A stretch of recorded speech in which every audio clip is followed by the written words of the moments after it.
Gálatas 2, 20, nós vamos ler somente este verso. Diz assim o apóstolo Paulo aos Gálatas: fui crucificado com Cristo. Assim, já não sou eu quem vive, mas Cristo vive em mim.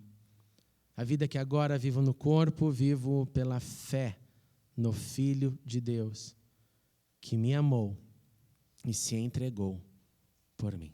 Oremos uma vez mais. Obrigado, Senhor, por tudo, por cada momento deste culto. Nós também pedimos agora que a Tua bênção continue sobre os nossos pequeninos e pequeninas em sua classe.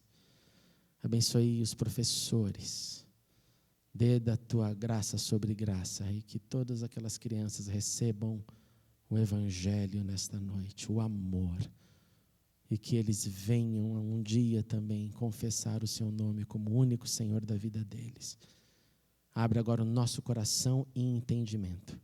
E fale conosco em nome de Cristo Jesus. Amém e amém. Podei-vos assentar. Quando você adquiriu a sua profissão na universidade ou em alguma instituição, seja ela profissionalizante, seja ela qualquer instituição de ensino, você recebeu primeiramente um conjunto de teorias, fundamentos, pois qualquer profissão tem sempre os seus alicerces, a sua teoria, aquilo que forma aquilo que a profissão é. Em algumas matérias, você percebia evidentemente uma relação entre o conteúdo estudado e entre a profissão. E em outras matérias, essa relação não era e não é tão óbvia. Isso acontece em qualquer curso. Você se pergunta, por que eu estou estudando isso se eu quero ser aquilo? Uma pergunta muito comum. Numa formação profissional, nós somos expostos às leis, nós somos educados nos alicerces, na história, no desenvolvimento que a profissão enfrentou durante os anos. Alguém vai lá dizer sobre o primeiro que fez isso e que gerou aquilo, como aconteceu a primeira manifestação daquela profissão, sejam gregos, sejam romanos, sejam a parte do mundo e da invenção do mundo árabe, não importa, nós estudamos e nós analisamos a cronologia delas, nós ganhamos assim uma visão geral do tema.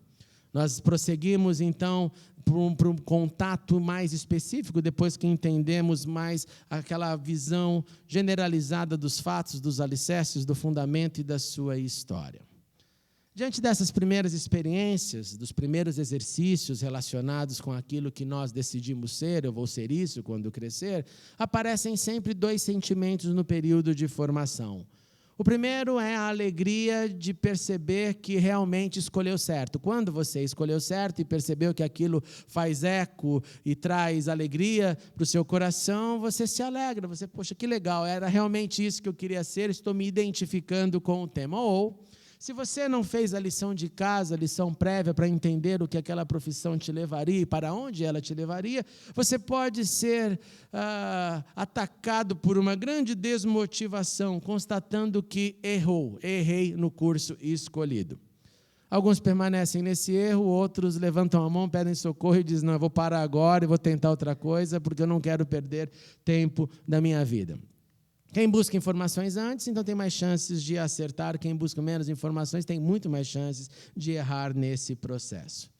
Mantendo então a nossa mente na primeira possibilidade, na possibilidade de quem se alegrou porque preveu, porque fez a lição de casa, porque escolheu, foi exposto à escolha e viu que gostou daquilo, é que eu preciso que a sua mente seja mantida nessa evolução natural que acontece para aqueles então que se identificam com uma profissão. A teoria sobre a profissão vai sendo formada, vai formatando o candidato, vai formando o que nós chamamos de o futuro profissional, até que vem a parte prática.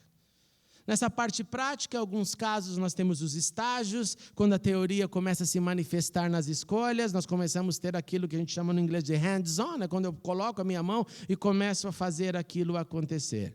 E durante este novo momento, há alguém presente. Tem alguém para você conferir, tem alguém para você perguntar, está certo, faço assim, faço esse procedimento, não faço? Você tem a chance de dar o seu diagnóstico, mas alguém vai te corrigir, dizendo se é o caminho ou não, para não causar nenhum risco ou algum dano maior. Um pouco mais de tempo passa, nós aproximamos do fim do curso e o profissional em fase de nascimento começa a se sentir mais confiante. Ele já tem uma postura diferenciada, ele acha e ele sabe, ele acredita que tem um conhecimento superior, não é mais aquele calouro ou aquele bicho do primeiro ano. Ele tem algumas iniciativas de julgamento, ele começa a exercer a vida profissional que desejou, mix de alegria, realização, finalmente eu posso então fazer aquilo que eu sonhei e que gosto de estar fazendo, até que chega a formatura. Vem o canudo, vem o diploma, são entregues e começa a vida real. E aí o primeiro desespero de quando você sai, se você não estiver empregado, é arrumar a sua primeira posição, o seu local no mercado de trabalho. Em busca de uma chance para exercer a profissão que você escolheu. E assim construir uma carreira. E quando eu estou nesse processo da profissão que eu escolhi, há uma junção entre vida e profissão. Elas se fundem, elas se completam. Porque se você faz o que escolheu fazer e o que gosta de fazer, a sua vida é muito o que você é lá na sua profissão. E o que você é lá na sua profissão toma muitos aspectos de dias e horas e segundos e cabelos da sua cabeça durante a execução da sua profissão. O tempo passa e aqueles que conseguem este desenvolvimento, este grande encontro, encarnam o que aprenderam. Se tornam mais senhores daquilo que estudaram, aprendem e percebem que aprenderam muito mais na execução do que nos estudos, porque a execução é muito mais rica do que a formação. A execução é a realidade daquilo que se estudou, do que naqueles dias que era só informação vindo da lousa do professor para o aluno em uma sala de aula. E assim, crescem em sua vida profissional, onde o profissional é aperfeiçoado na prática, a teoria é real todos os dias. A formação foi só um primeiro estágio nesse processo.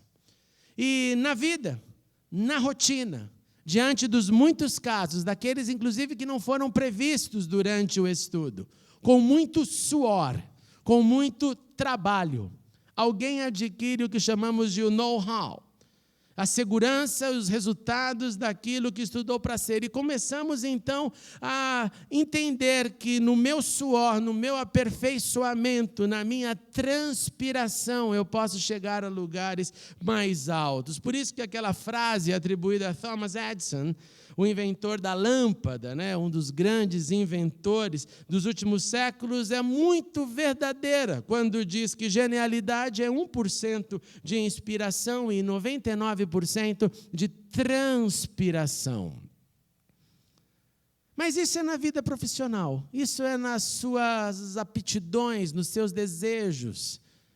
Tenha recebido influência dos seus pais, da vida, do contexto de um profissional. Essa é a sua vida, a minha vida é a vida de quem sonhou em ter o ganha-pão de cada dia, fazendo algo que desse e que dê prazer. E que expresse o que eu acredito ser. Porque nós sabemos disso, que personalidades, elas são manifestadas na profissão. E que nem todas as personalidades podem exercer todas as profissões, isso é claro. Se você perguntasse, nem que você fizesse uma campanha braba de jejum e oração, eu me tornaria, por exemplo, um matemático, porque eu tenho pavor de números. Então, no meu ser, não dá, não tem condição. Eu fugi dos números, não sei como eu aprendi música, já que música é pura matemática. Mas é só na matemática da música que eu me dei bem. No resto, nem conta de divisão acho que eu sei fazer mais. Mas e na vida cristã? E na caminhada, que nós também temos um termo antigo, que é ir na nossa profissão de fé. E em nossa peregrinação pelo mundo. Aprendendo sobre as razões da nossa fé, como tudo começa. Um dos primeiros estágios da aquisição da nossa espiritualidade, da nossa profissão de fé, é entender o início.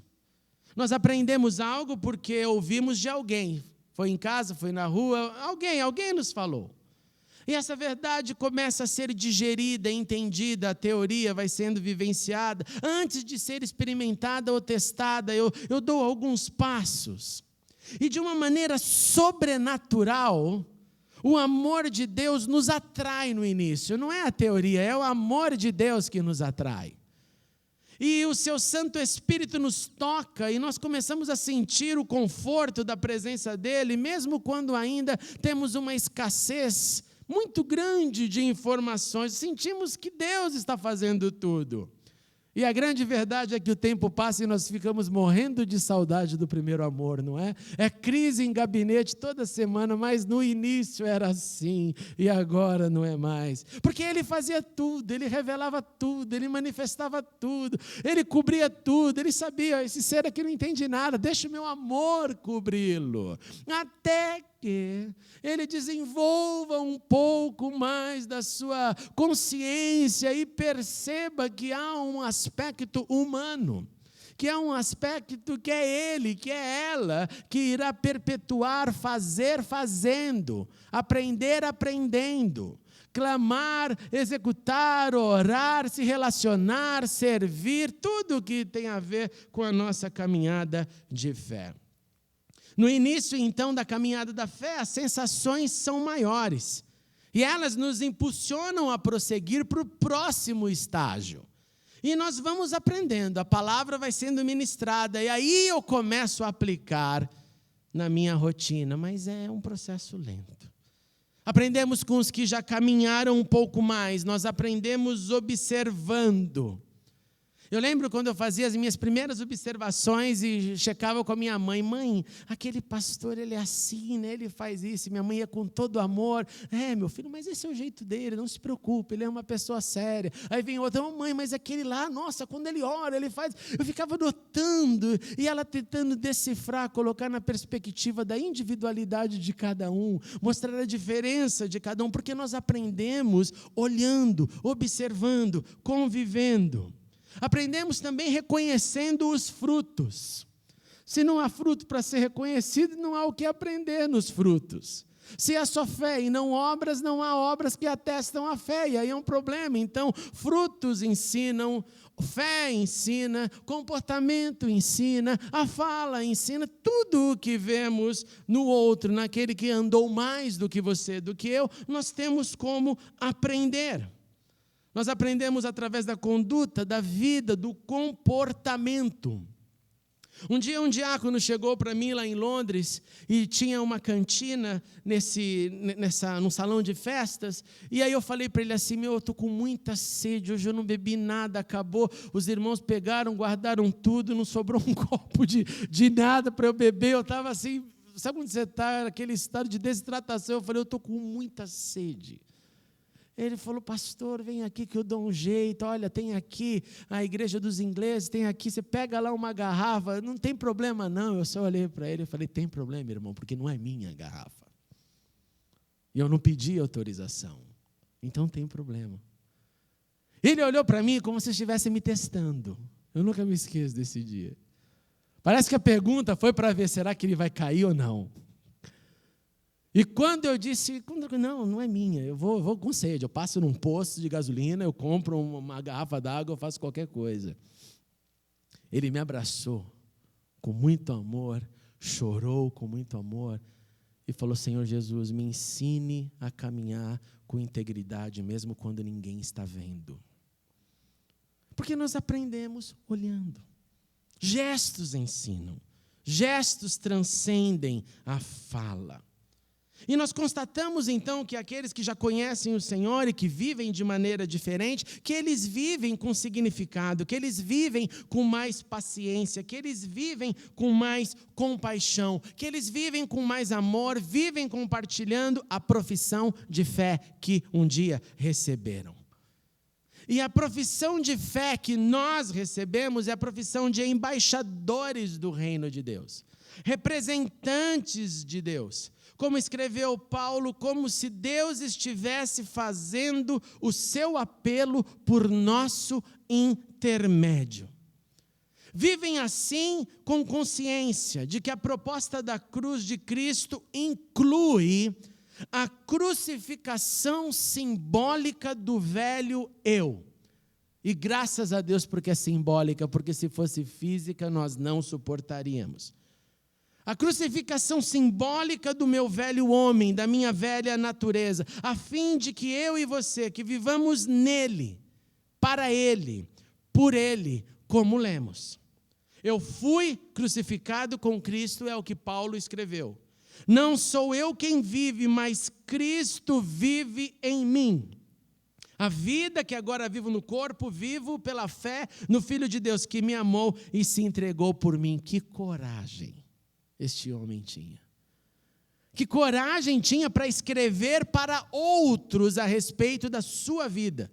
E dizer para outros, eu vivo agora a vida de Cristo. Cristo vive em mim. E se Cristo vive em mim, eu vivo o que Ele quer. E não somente o que eu desejo. Se Cristo vive em mim e eu morri com Ele naquele momento, simbolicamente, que entendi o seu sacrifício, eu morri para a minha própria governança, eu morri para o meu supremo querer. Eu tenho os meus desejos, Ele sabe dos meus desejos, mas é Ele em primeiro lugar, é a voz dEle em primeiro lugar. Eu morri para o direito de fazer do meu jeito. Ah, mas eu posso fazer do meu jeito? Claro que você pode, a vida é sua, o problema é seu, a escolha é sua. Mas aí você não pode dizer, vivo não mais eu, mas Cristo vive em mim. Você deveria dizer, vivo eu e eu mesmo. E quando eu preciso, eu chamo Cristo para dar uma ajuda. Portanto, já não sou eu quem vive, diz-nos Paulo. Ele vive em mim, Ele me dirige, Ele me domina, Ele me guia. E essa vida vivida no corpo, eu vivencio na crença, na fé em Cristo, naquele que morreu. De modo que Cristo, escute isso, viveu sua vida para dar a sua vida por nós. Ele viveu para morrer. Ele viveu para se entregar. Ele se fez boas notícias de salvação, boas notícias de remissão, boas notícias de resgate por todos. Em vida, ele proclamou, em vida, ele evangelizou, pois ele era a encarnação do evangelho, da palavra. Em morte, ele perpetuou as boas novas, não ficou só um evento para quem estava vivo em sua época, ele perpetuou a possibilidade com o preço do seu sangue.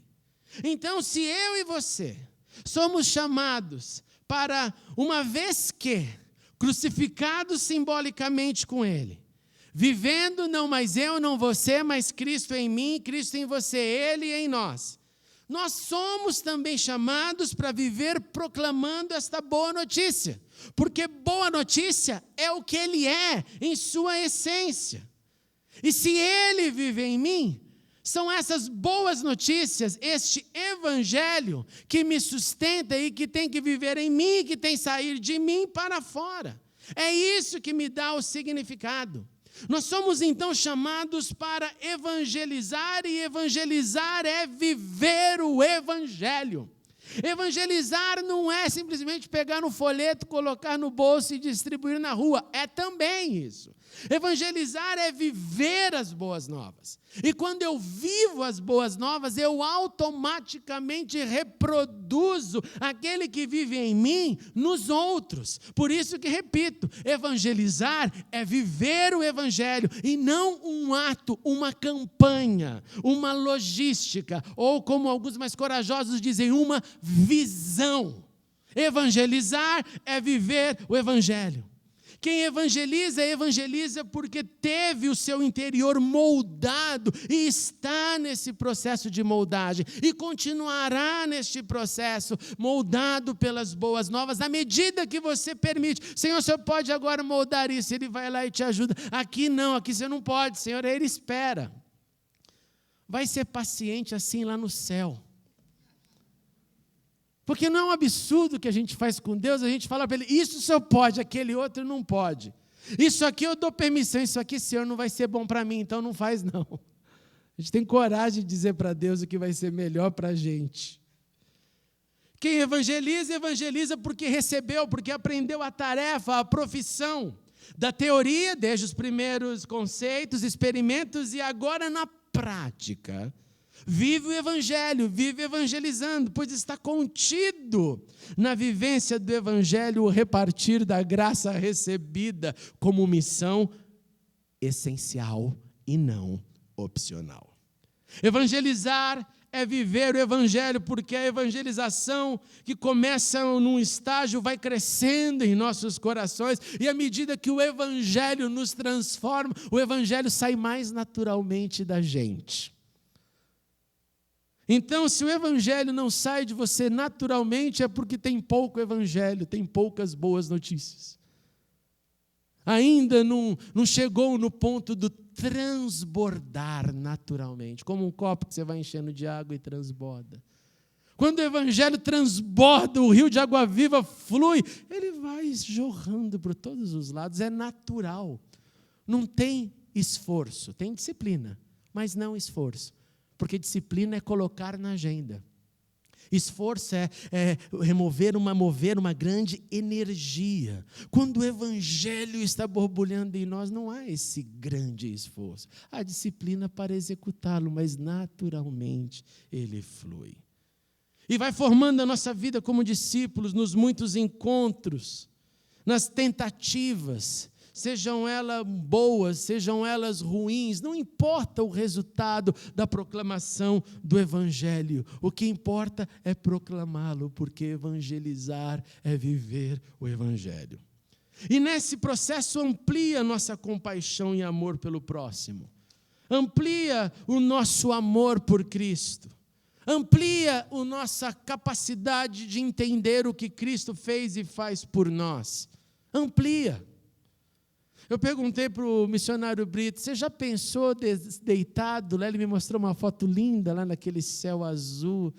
Eu perguntei, você já se perguntou o que Deus pensa a respeito disso? Já perguntou para Deus, Deus, o que o Senhor pensa a respeito dessa situação que eu chamei no meu pequeno conhecimento antropológico, que eu chamei de a desumanização do humano? Porque o indígena não tem o status de direitos humanos que você e eu temos. Então, é a desumanização do humano. Depois da nossa conversa, fiquei me lembrando dos meus estudos de Freud, dos povos primitivos e algumas relações disso, e decidi voltar para dar mais uma olhada nessa situação, porque eu fiquei pensando, o que o Senhor olha do altos céus, o mesmo Deus que vê hoje o nosso culto e está vendo lá agora a tribo, cada um na sua oca, dormindo. O que está na cabeça de Deus nessa hora? Foi a pergunta que eu fiz. Joguei a bomba, né, pastor, para você. Ele falou, não sei. Eu falei, eu também não. Também não.